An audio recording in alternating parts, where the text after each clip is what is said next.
नमस्कार प्यारे विद्यार्थियों, मैं प्रमोद शास्त्री और आप मुझे सुन पा रहे हैं आपके अपने YouTube चैनल माँ भारती हिंदी मंच पर। विद्यार्थियों, आज इस सेशन में एचटेट का मॉक टेस्ट 7वां हल करेंगे। हरियाणा जीके और हिंदी व्याकरण का बहुत ही गजब का पार्ट लेके आया हूँ आपके लिए। और पहले करेंगे हरियाणा जीके का पार्ट। वही प्रश्न जो होते आए हैं, पहले पूछे गए विभिन्न परीक्षाओं में प्रश्न आपके लिए लेकर आया हूँ। जैसे पहला ही प्रश्न आप दे रहे हैं कि ये कितनी बार पूछा गया है एचएससी क्लर्क के एग्ज़ाम में, सीडीएस यूडीसी क्लर्क 2016 में 18 में। तो इसी प्रकार के सभी प्रश्न हैं, उनका विस्तार पूर्वक उत्तर भी आपके सामने मिलेगा और ये बताया जाएगा कि किस भर्ती परीक्षा में ये प्रश्न पूछे गए हैं। उसी प्रकार से हिंदी व्याकरण वाला भी पार्ट जो है वो पीवाईक्यू का रहेगा। तो आइए देखिए, टाइम बहुत कम है। पहला प्रश्न हमारे सामने कि जोई नहर द्वारा प्रमुखतः किस जिले में सिंचाई होती है, तो इसका ऑप्शन नंबर बी हो जाएगा, भिवानी। इसका विस्तार क्या कहता है ये कि जोई नहर द्वारा मुख्यतः हरियाणा के भिवानी जिले में सिंचाई होती है। यह नहर भाखड़ा नहर से निकाली गई। इसकी कुल लंबाई 170 किलोमीटर है। ये प्रश्न पूछा गया था कि बार कि इसकी कितनी जो जोई नहर है इसकी लंबाई कितनी है, 170 किलोमीटर है और इसका निर्माण फिरोज शाह तुगलक ने करवाया था। यहाँ से आपके 4 प्रश्न तैयार हो गए हैं। नेक्स्ट क्वेश्चन क्या है कि काकरोही माइक्रो जल विद्युत परियोजना किस नहर पर बनी है, तो ये बनी है पश्चिमी यमुना नहर। ऑप्शन नंबर डी हो जाएगा इसका, पश्चिमी यमुना नहर। नेक्स्ट, जोई सिंचाई प्रणाली सिंचाई का एक उदाहरण है। जोई सिंचाई प्रणाली खालिस्तान का, तो किसका है ये, तो ये ड्रिप या टपका सिंचाई जिसको बोलते हैं उसका उदाहरण है ये। ऑप्शन नंबर बी हो जाएगा इसका, जो कि भिवानी में आसपास के जो रेगिस्तानी क्षेत्र हैं उनके लिए बहुत उपयोगी है। खालिस्तान हरियाणा की सबसे लोकप्रिय सिंचाई प्रणाली है, तो ये नहर सिंचाई ही है। ठीक है, ऑप्शन नंबर डी हो जाएगा इसका।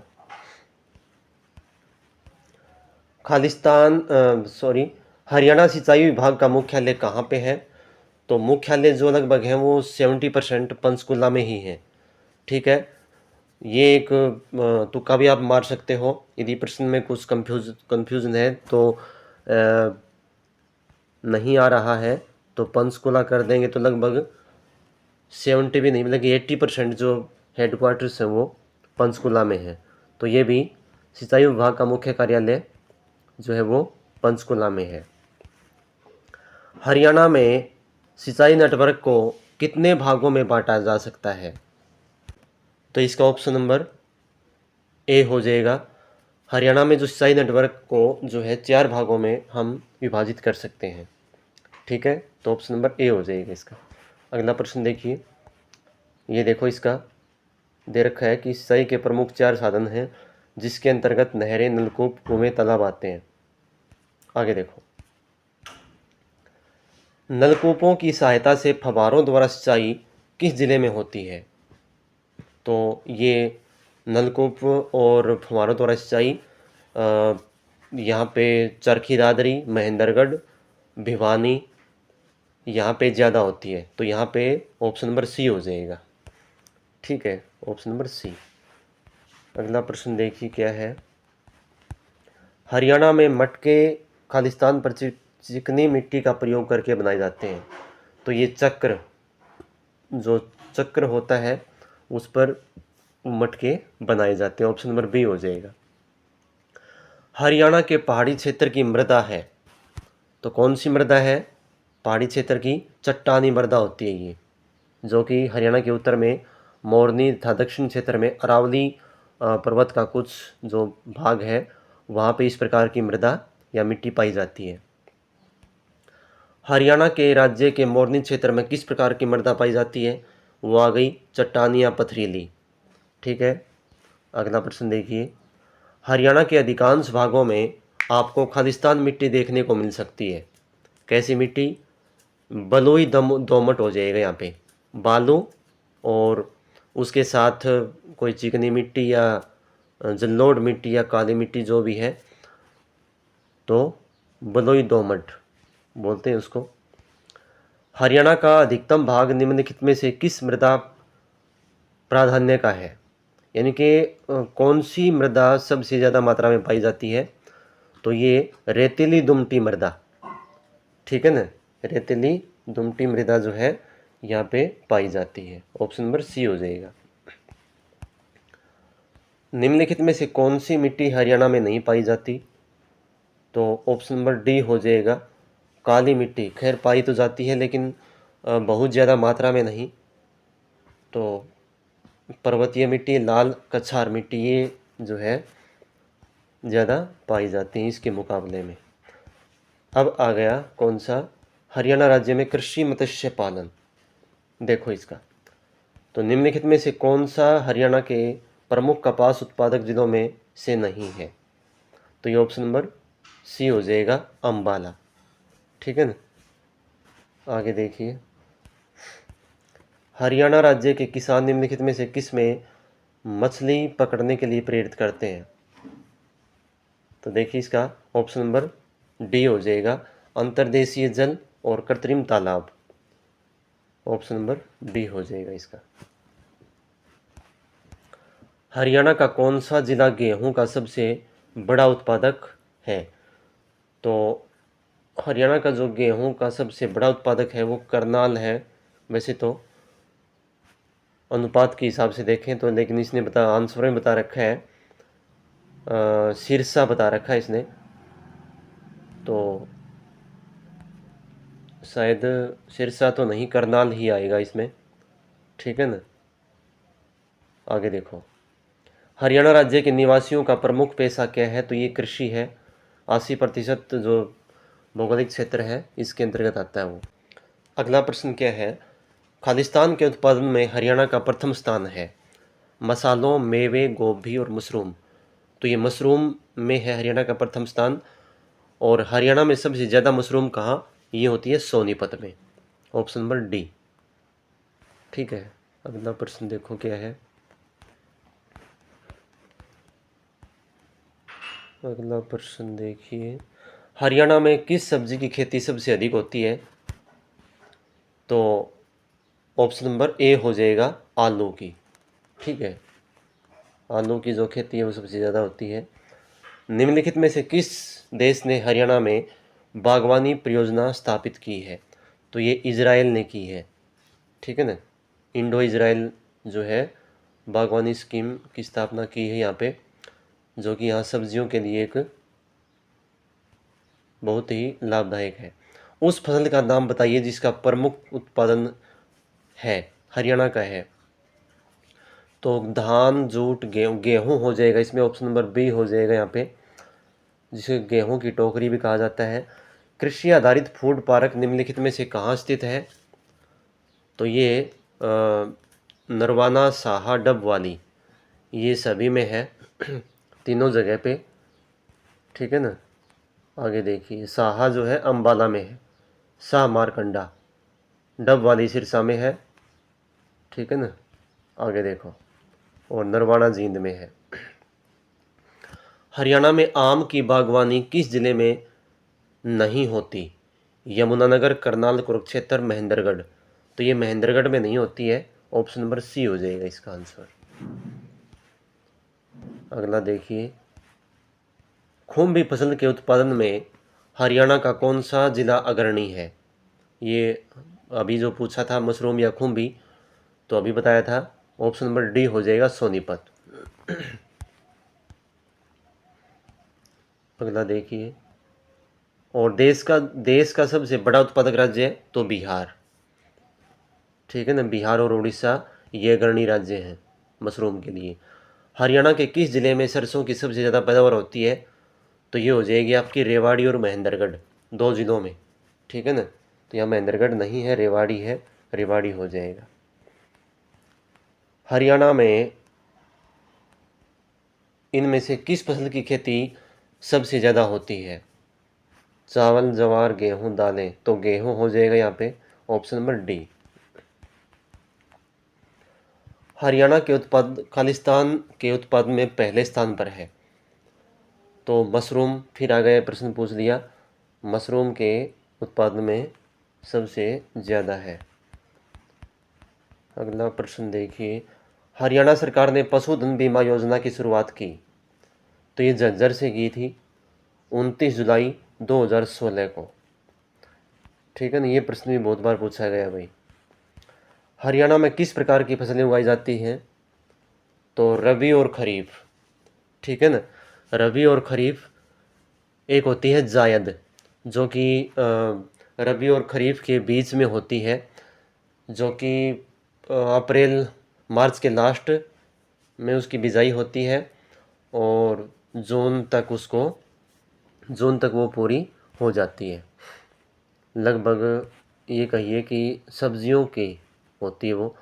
हरियाणा में खेती के लिए उपयुक्त भूमि का क्षेत्रफल कितना है? तो ये 80% है। कृषि नेतृत्व शिखर सम्मेलन 2015 किस स्थान पर आयोजित हुआ था? तो ये हुआ था गुरुग्राम में हुआ था ये।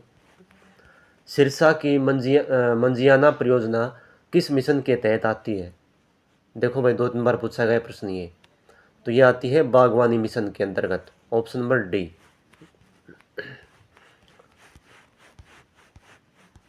हरियाणा के अधिकतर क्षेत्रों में इनमें से कौन सा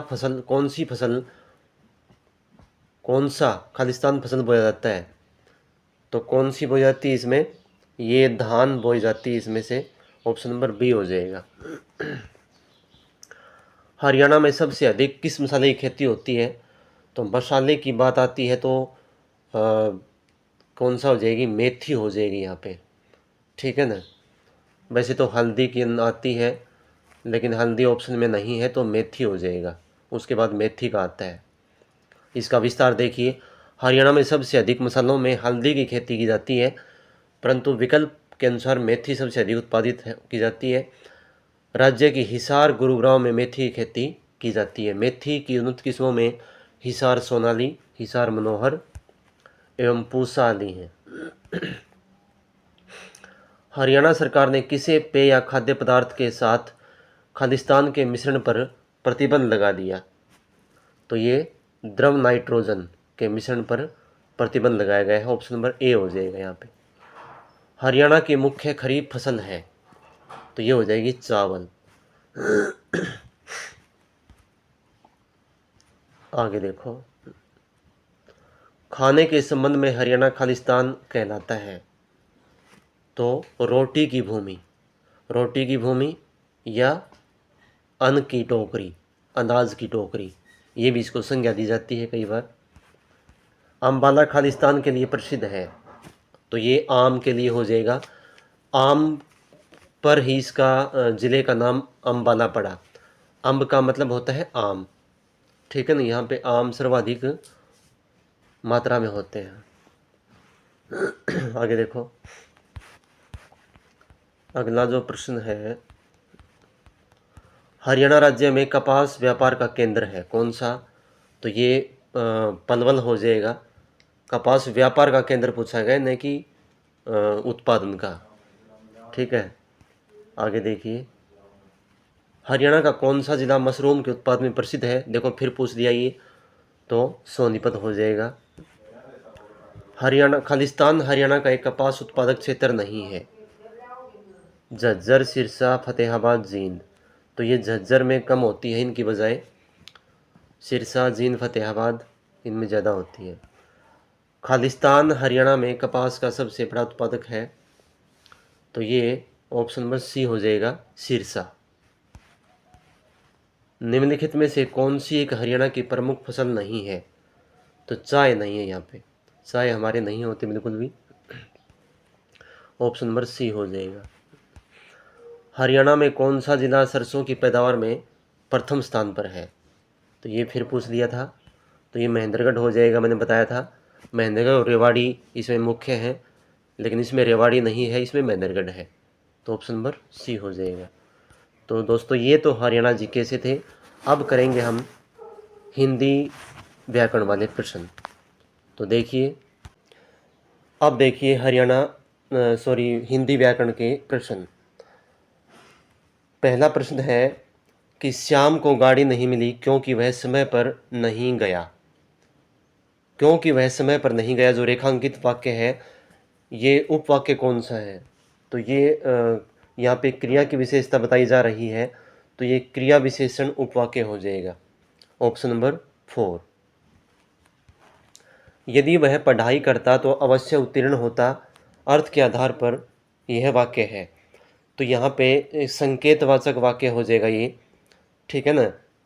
संकेतवाचक वाक्य में क्या होता है कि एक जो क्रिया होती है वो किसी शर्त पर आधारित होती है, ठीक है ना।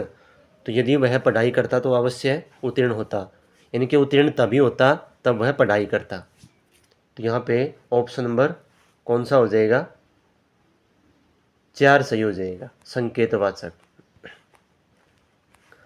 मिश्र वाक्य का उदाहरण है कौन सा है? तो ये हो जाएगा आपका, जहाँ वहाँ जो कुछ देखने था मैंने सब देखा, मुझे उन लोगों का भेद लेना था, सो मैं वहाँ ठहरकर बातें सुनने लगा। ये तो संयुक्त वाक्य है। आप सब समर्थ हैं, आप इस काम को कर सकते हैं, ये भी नहीं है। या तो आप स्वतः जाइए, ये भी नहीं है। ऑप्शन नंबर ए हो जाएगा इसका सही वाक्य, मिश्रित। वहाँ जो कुछ देखने योग्य था मैंने सब देख लिया, ठीक है। आगे देखिए, अगला प्रश्न है आपका अशुद्ध वाक्य। अशुद्ध वाक्य है, उपस्थित लोगों ने संकल्प किया, मैं उनका धन्यवाद करता हूँ, हम अपनी मांगें प्रस्तुत करते हैं, और जैन साहित्य प्राकृत में लिखा गया। तो इसमें से जो अशुद्ध वाक्य है कौन सा हो जाएगा? ऑप्शन नंबर 2 हो जाएगा, क्योंकि धन्यवाद करना नहीं होता, धन्यवाद देना होता है, ठीक है ना। मैं उन्हें धन्यवाद देता हूँ, ये वाक्य इस प्रकार से आएगा। तो ऑप्शन नंबर 2 इसका सही आंसर हो जाएगा। शुद्ध वाक्य है कौन सा है? विंध्याचल पर्वत से प्राचीन, हिमालय से प्राचीन है, नौजवानों को आगे आना चाहिए, इसके बाद फिर क्या हुआ, वह सचिवालय कार्यालय में लिपिक है। तो इसमें शुद्ध वाक्य जो है वो कौन सा हो जाएगा? ऑप्शन नंबर 2, नौजवानों को आगे आना चाहिए। पहले में गलती क्या है? विंध्याचल पर्वत, तो विंध्याचल कोई पर्वत ही है, यहाँ पे पर्वत लगाने की कोई ज़रूरी नहीं थी, ठीक है। आगे तीसरे में क्या है? इसके बाद फिर क्या हुआ, बाद और फिर क्या है, तो इसके बाद कर दिया तो फिर का नहीं, कोई औचित्य नहीं यहाँ पे। सचिवालय कार्यालय, सचिवालय कार्यालय जो नए की होते हैं ये सचिव आलय, इसी में कार्यालय आ गया, ठीक है ना। तो ऑप्शन नंबर 2 हो जाएगा इसका सही आंसर। अशुद्ध वाक्य कौन सा है? जज ने उसे मृत्यु दंड दिया, मेरे पास केवल एक घड़ी है, तुम वापस लौट जाओ, यही हो जाएगा, वापस लौट जाओ। तो इसका सही कैसे बनेगा? तो सही बन जाएगा इसका, या तो तुम वापस जाओ या तुम लौट जाओ, ठीक है, ऐसे बन जाएगा। तो ऑप्शन नंबर 3 इसका सही आंसर हो जाएगा। साधारण उद्देश्य में प्रयुक्त नहीं होता, तो इसमें संज्ञा, सर्वनाम, विशेषण, क्रिया विशेषण। साधारण उद्देश्य तो इसमें संज्ञा भी होती है, सर्वनाम, विशेषण तीनों हो सकते हैं, लेकिन क्रिया विशेषण जो है वो नहीं होता। क्रिया विशेषण होगा ये फिर विधेय के साथ जुड़ जाएगा, ठीक है ना। तो ऑप्शन नंबर कौन सा? 4 हो जाएगा इसका। अगला प्रश्न देखिए, किस विकल्प में अशुद्ध वाक्य है? पुस्तक विद्वत्तापूर्ण लिखी गई है, छात्र दृढ़ता से संगठित रहें, वे इसे न समझ सकते हैं न बोल सकते हैं, यदि मेरी सुने तो अब कभी न जाए। तो ऑप्शन नंबर 4 हो जाएगा इसमें। यदि ये वाक्य ऐसे हो सकता है कि यदि मेरी सुनो तो वहाँ कभी न जाओ, या फिर ऐसे हो सकता है यदि मेरी मानो तो वहाँ कभी न जाओ। तो ये हो जाएगा ऑप्शन नंबर कौन सा, 4 सही हो जाएगा इसका, बाकी और तीनों सही हैं। किस विकल्प में शुद्ध वाक्य है? तो देश में सर्वत्र शांति है, वह यह पत्र आपके अनुसार है, एकमात्र 2 उपाय हैं, वह उदास चेहरे चल दिए। तो ऑप्शन नंबर 1 हो जाएगा, देश में सर्वत्र शांति है। ठीक है ना, तो ऑप्शन नंबर 1 इसका सही आंसर हो जाएगा। यह पत्र आपके अनुसार नहीं, आपके लिए है, एकमात्र 2 उपाय हैं। यहाँ एकमात्र ही होगा तो फिर 2 का क्या मतलब हुआ, एकमात्र यही उपाय है, वह उदासी से चल दिए, ऐसे आता था ये चौथा भी। तो ऑप्शन नंबर 1 इसका सही आंसर हो जाएगा। जिन साथियों ने सब्सक्राइब नहीं किया वो सब्सक्राइब कर लें चैनल को, अपने साथियों को शेयर ज़रूर किया करो भाई। किस विकल्प में शुद्ध वाक्य है? कई स्थलों में ऐसा बताया गया है, इन दोनों घरों के बीच एक दीवार है, वह नदी में पानी भरने गई है, वह कुर्ता डालकर सो गया। तो ऑप्शन नंबर 2 हो जाएगा इसमें, इन दोनों घरों के बीच एक दीवार है। ठीक है ना, तो बाकी और तीनों गलत हैं ये। जैसे 4 का है, वह कुर्ता पहनकर गया है, ऐसे आएगा। वह नदी से पानी भरने गई है, से आएगा यहाँ पे, मैं नहीं आएगा। ठीक है, अगला देखो। इसको दंगा कहकर कौन सा उस विकल्प में शुद्ध वाक्य नहीं है? इसको दंगा कहकर पुकारना अनुचित है, घर में कैसा वातावरण है, वह संगीत सीखती है और हिंदी पढ़ती है, जीवन और साहित्य का घनिष्ठ संबंध है। तो इसमें घर में कैसा वातावरण है ये हो जाएगा। यहाँ पे क्या विराम चिन्ह की गलती है, यहाँ पे प्रश्नवाचक आना था। तो ऑप्शन नंबर 2 इसका सही हो जाएगा। अगला प्रश्न देखिए भाई क्या है। न जानिए अब आगे चलकर क्या होगा, इस वाक्य के अंत में निम्नलिखित में से उपयुक्त विराम चिन्ह कौन सा होगा? पूर्ण विराम चिन्ह नहीं, विस्मय सूचक, प्रश्न सूचक, लाघव चिन्ह। हाँ, तो इसमें क्या हो जाएगा, प्रश्न सूचक हो जाएगा यहाँ पे। ठीक है ना, प्रश्न सूचक चिन्ह यहाँ पे हो जाएगा। न जानिए अब आगे चलकर क्या होगा, एक प्रश्न की तरह पूछा गया है। या फिर विस्मयादिबोधक भी हो सकता है। यहाँ पे एक यदि वो चिंतन मूड में है तो यहाँ पे विस्मयादिबोधक, विस्मय सूचक नहीं विस्मयादिबोधक आता तो वो हो जाता है यहाँ पे, लेकिन अब प्रश्न सूचक होगा। किस वाक्य में विराम चिन्हों का समुचित प्रयोग नहीं हुआ? कैसा बेहुदा आदमी है, ठीक है ये भी। देखिए कैसा सुगम शब्द बन गया, देखिए कैसा शब्द सुगम बन गया। वे नदी ना, ये भी ठीक है। वे नदी कोमा नाले पार करते चले गए, ये गलत है भाई। नदी नाले, नदी के बाद कोमा नहीं आएगा, यहाँ पे योजक चिन्ह आएगा। ठीक है ना, जैसे हाथ पैर, हाथ और पैर के बीच में आते हैं, उसी प्रकार से नदी नाले। तो यहाँ पे प्रयोग अच्छे से नहीं हुआ है इसका, तो ऑप्शन नंबर यही इसका सही आंसर हो जाएगा। निर्देशक चिन्ह के प्रयोग में संबंध में असंगत है, बातचीत में रुकावट सूचित करने के लिए सही है, किसी वाक्य में भाव का अचानक परिवर्तन होने पर, ये तो नहीं है, किसी विषय के साथ तत्संबंधी बातों की सूचना, ये भी सही है, किसी वाक्य को उद्धृत करने के बाद, ये भी ठीक है। ऑप्शन नंबर कौन सा हो जाएगा, 2 सही हो जाएगा इसमें। ठीक है ना, यहाँ पे नहीं होगा। जब कोई शब्द भेद जोड़े जाते हैं तब प्रत्येक जोड़े के बाद किस विराम चिन्ह का प्रयोग होता है? तो ये अलप विराम का होता है। ठीक है ना, अलप विराम कोमा जिसको बोलते हैं वो हो जाएगा।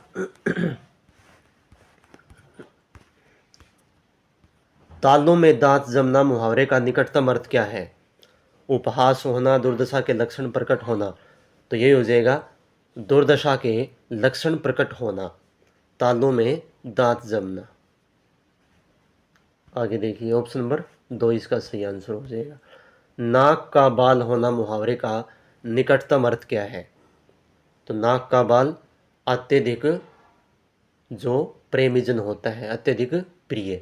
तो ऑप्शन नंबर कौन सा, 2 इसका सही हो जाएगा। अगला देखिए, गर्दन उठाना मुहावरे का निकटतम अर्थ क्या है?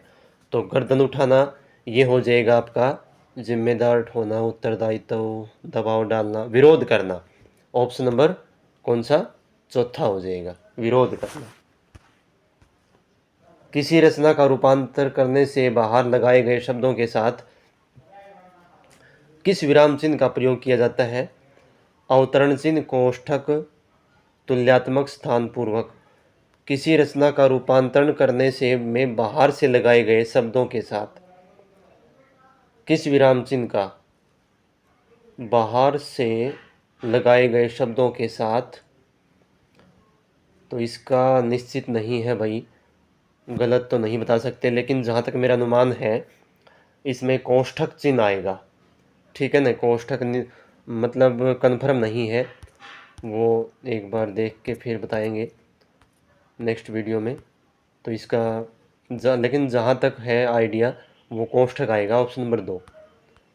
बाकी निश्चित मत मानना, इसको सही मत मानना। पोबारह होना मुहावरे का निकटतम अर्थ क्या है?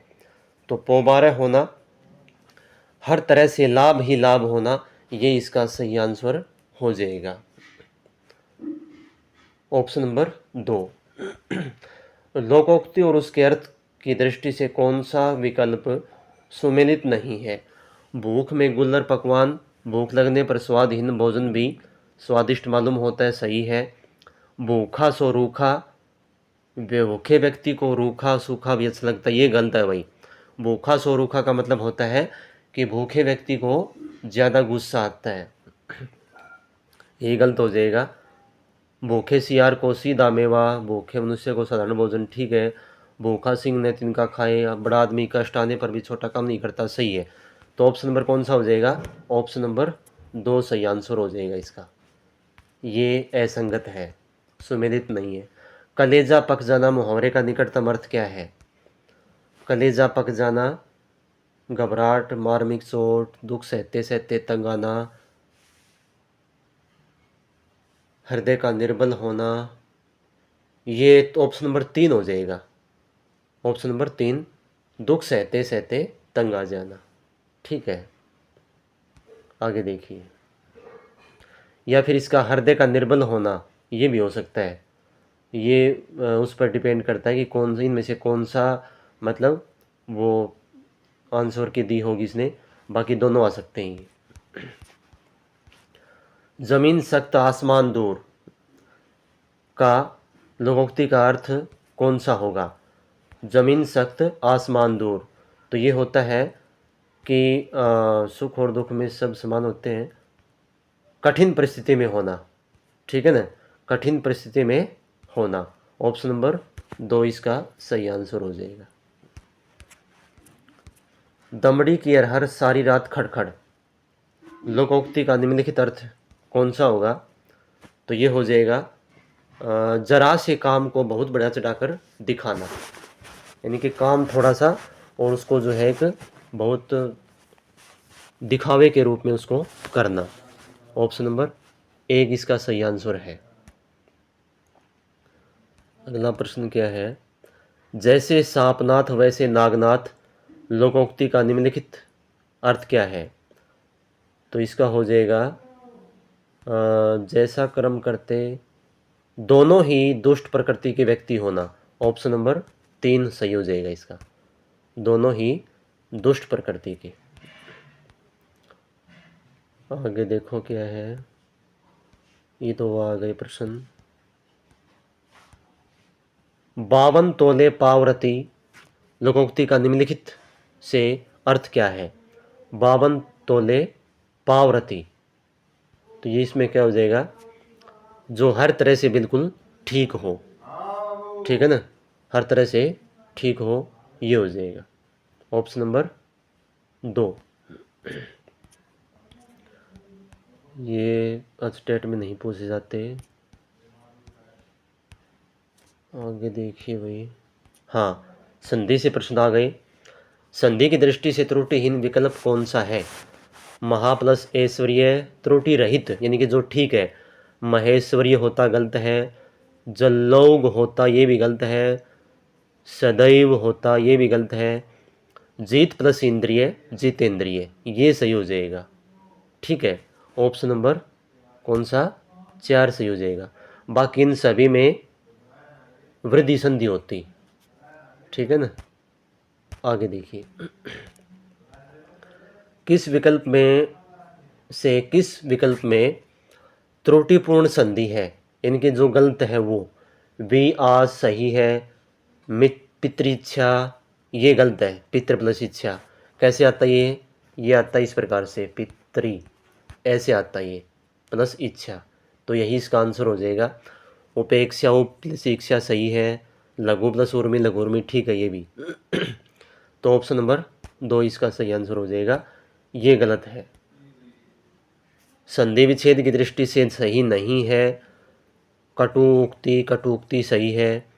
शीतोषण शीतोषण, भारतेंदु में भारतेंदु सही है। यद्यपि यदि प्लस अपि ये भी ठीक है, सही नहीं है। नहीं भाई, कटुक्ति में गलत है। कटुक्ति बड़ा हुआ आता है यहाँ पे, ठीक है ना, बड़ा हुआ आता है, उक्ति में बड़ा हुआ आता है, तो यहाँ पे छोटा है, तो ऑप्शन नंबर 1 इसका सही हो जाएगा, ये सही नहीं है। संधि से निर्मित गलत शब्द है। गिरिंद्र सही है। सव प्लस ईर सवैर गलत है ये, क्योंकि ये होगा सवैर, इसका अपवाद है ये, सवैर हो जाएगा। ठीक है ना, ये आपका जो गुण संधि आपकी उसका अपवाद है, सवैर होगा ये। रेखांश भी सही है, देव इच्छा भी सही है, तो ऑप्शन नंबर 2 सही हो जाएगा इसका। अगला प्रश्न क्या पूछा इसने, किस विकल्प के सभी शब्द अव्ययभाव समास के उदाहरण हैं। यथा संभव पूर्व काल गलत है, पूर्व काल। पंचवटी द्विगु समास, हाथों हाथ, पल पल और प्रतिदिन ये हो जाएगा। पल पल और प्रतिदिन ये दोनों अव्ययभाव समास के उदाहरण हैं, बाकी और नहीं है। शब्द में निहित उपसर्ग की दृष्टि से संगत विकल्प है। आरण्यक में आ उपसर्ग, संतति में आरण्य में तो कोई उपसर्ग ही नहीं है, संतति समुपसर्ग है इसमें। स्वदेश में स्वोपसर्ग है, सु नहीं है। अलंकार में अलम है उपसर्ग, तो ऑप्शन नंबर कौन सा हो जाएगा, ऑप्शन नंबर 2 सही हो जाएगा इसका। आगे देखो भाई क्या है, प्र उपसर्ग से निर्मित शब्द नहीं है। प्रदेश है, प्र और काश है, प्रदत्त, प्रथम में उपसर्ग नहीं है, प्रथम में कोई भी प्र उपसर्ग नहीं है, ये मूल शब्द है, तो ऑप्शन नंबर 4 हो जाएगा इसका। तत्पुरुष समास का उदाहरण नहीं है। ऋण मुक्त, ऋण से मुक्त, भरपेट, पेट भरकर, यह विभाव का है। भवतारण, कवि श्रेष्ठ ये भी है, ऑप्शन नंबर 2 हो जाएगा। ये जो समास है ये भरपेट शब्द है, ये अव्ययभाव समास का है, पेट भरकर, ये इसका विग्रह हो जाएगा। आगे देखिए, ए प्रत्यय के योग से शब्द नहीं बना है। पार्थ, शैव, मौन, मोहन, मोहन नहीं बना है, बाकी इनमें सभी में क्या है, ए प्रत्यय है, ऑप्शन नंबर 4। किस विकल्प के सभी शब्द तत्सम हैं। पुहूप हस्त पहले ही है, पुहूप का मतलब फूल होता है, पुहूप फूल का तद्भव है, तत्सम है, और हस्त हाथ का तत्सम है। ठीक है ना, पहला ही ऑप्शन हो जाएगा, ऑप्शन नंबर 1। निम्नलिखित में से तत्सम शब्द छांटिए, तो तत्सम शब्द कौन सा हो जाएगा आपका, खुजली, खुजली का हो जाएगा, खुजली तद्भव है, इसका खरजू हो जाएगा तत्सम।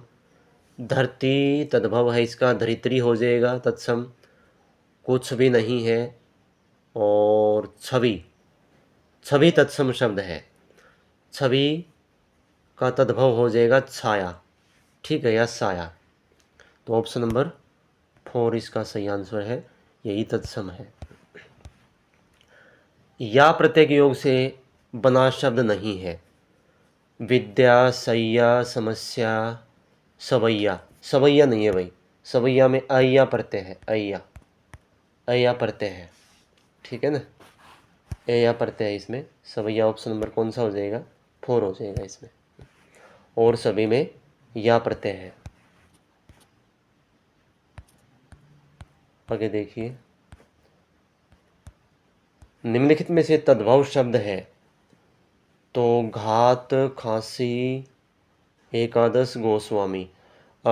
खांसी हो जाएगा इसमें तद्भव, और इसका तत्सम क्या हो जाएगा? कास, कास। तो ऑप्शन नंबर 2 हो जाएगा इसका आंसर। इनमें से कौन सा शब्द तद्भव नहीं है? तद्भव नहीं है। आँख तद्भव है अक्सी का। धूप ये भी तद्भव है, धूप का तत्सम हो जाएगा तप। बूंद का, बूंद भी तद्भव है, इसका तत्सम हो जाएगा बिंदु। और खीर ये भी तद्भव है, इसका तत्सम हो जाएगा क्षीर। तो इसमें से तो भाई कौन सा भी नहीं दिख रहा तद्भव, सभी तद्भव हैं ये इसमें तो जो है, ये जो प्रश्न है इस पे ऑब्जेक्शन लगा होगा भाई। ये चारों ही तद्भव हैं, ठीक है ना, चारों ही तद्भव हैं ये शब्द।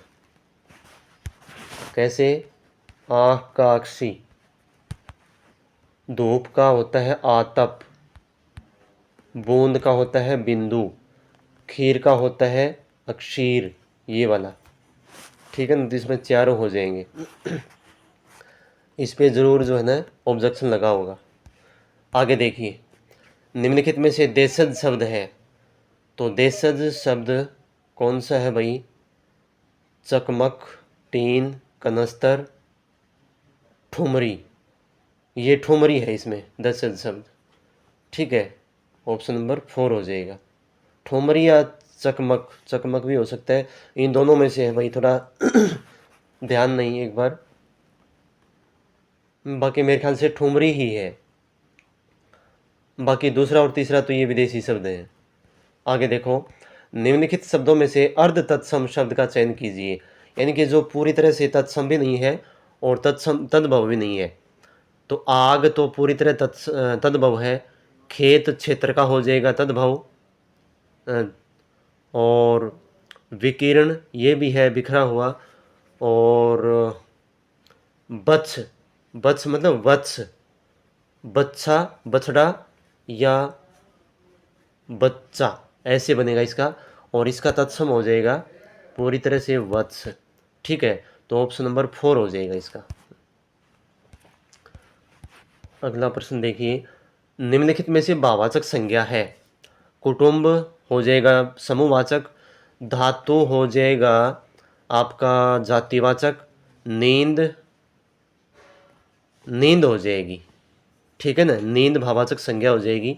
भारतेंदु हो जाएगा, ये व्यक्तिवाचक है। तो कौन सा? Option number 3। सर्वनाम से निर्मित संज्ञा शब्दों का समूह है जो सर्वनाम से बने हों। दोस्ती, धिक्कार, ऊंचा, कसैला, दूरस्थ, बुराई, स्वतो, ममतो, ये हो जाएगा ऑप्शन नंबर 4, क्योंकि स्व ये सर्वनाम है और मम भी जो है वो सर्वनाम है, इनसे भाववाचक संज्ञा बनी है। तो ऑप्शन नंबर 4 हो जाएगा। इनमें से विदेशी शब्द है तो विदेशी शब्द कौन सा हो जाएगा?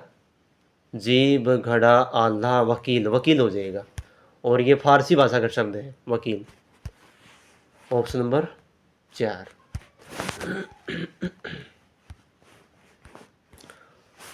और देखिए 2-3 प्रश्न और रहते हैं आपके। किस विकल्प में निश्चयवाचक सर्वनाम का प्रयोग नहीं हुआ है? यह नया नियम नहीं है, यह यहाँ पे निश्चयवाचक सर्वनाम है। और बड़ा पद मिलने से कोई बड़ा नहीं होता, बड़ा पद मिलने से कोई बड़ा नहीं होता, कोई आ जाएगा यहाँ पे, कोई, यहाँ निश्चयवाचक सर्वनाम हो जाएगा। वे पराक्रमी बालक हैं, ये सब बातें हरिश्चंद्र में सहज हैं। तो ये हो जाएगा ऑप्शन नंबर कौन सा, 2। आगे देखिए, किस विकल्प में सभी शब्द गुणवाचक विशेषण के उदाहरण हैं? लंबा, पूरा, भारी, टिकाऊ, स्थानीय, फीका। यही हो जाएगा ऑप्शन नंबर 2, टिकाऊ, स्थानीय और फीका। ये किसके हैं? गुणवाचक विशेषण के हैं। समूचा इसमें तीसरे में हो गया, ये उसका रह जाएगा आपका संख्यावाचक का। सारा भी संख्यावाचक का है, और पहले में फिर पूरा, ये भी संख्यावाचक का आ जाएगा। ठीक है ना, तो ऑप्शन नंबर 2 है इसमें। इसमें तीनों गुणवाचक हैं। वह कौन है जो पड़ा रो रहा है? वाक्य में रेखांकित पद है जो, तो जो, वह, जो, ये संबंधवाचक सर्वनाम है भाई। कौन सा हो जाएगा? संबंधवाचक सर्वनाम हो जाएगा। ठीक है, तो 100% हमारे हो गए हैं। तो ये थी दोस्तों आज की क्लास। उम्मीद करता हूँ कि प्रश्न थोड़े से अच्छे लेवल के होंगे, और क्लास को अपने साथियों को शेयर ज़रूर करनी है। मिलेंगे अगली क्लास में जल्द ही। धन्यवाद। जय हिंद, जय भारत।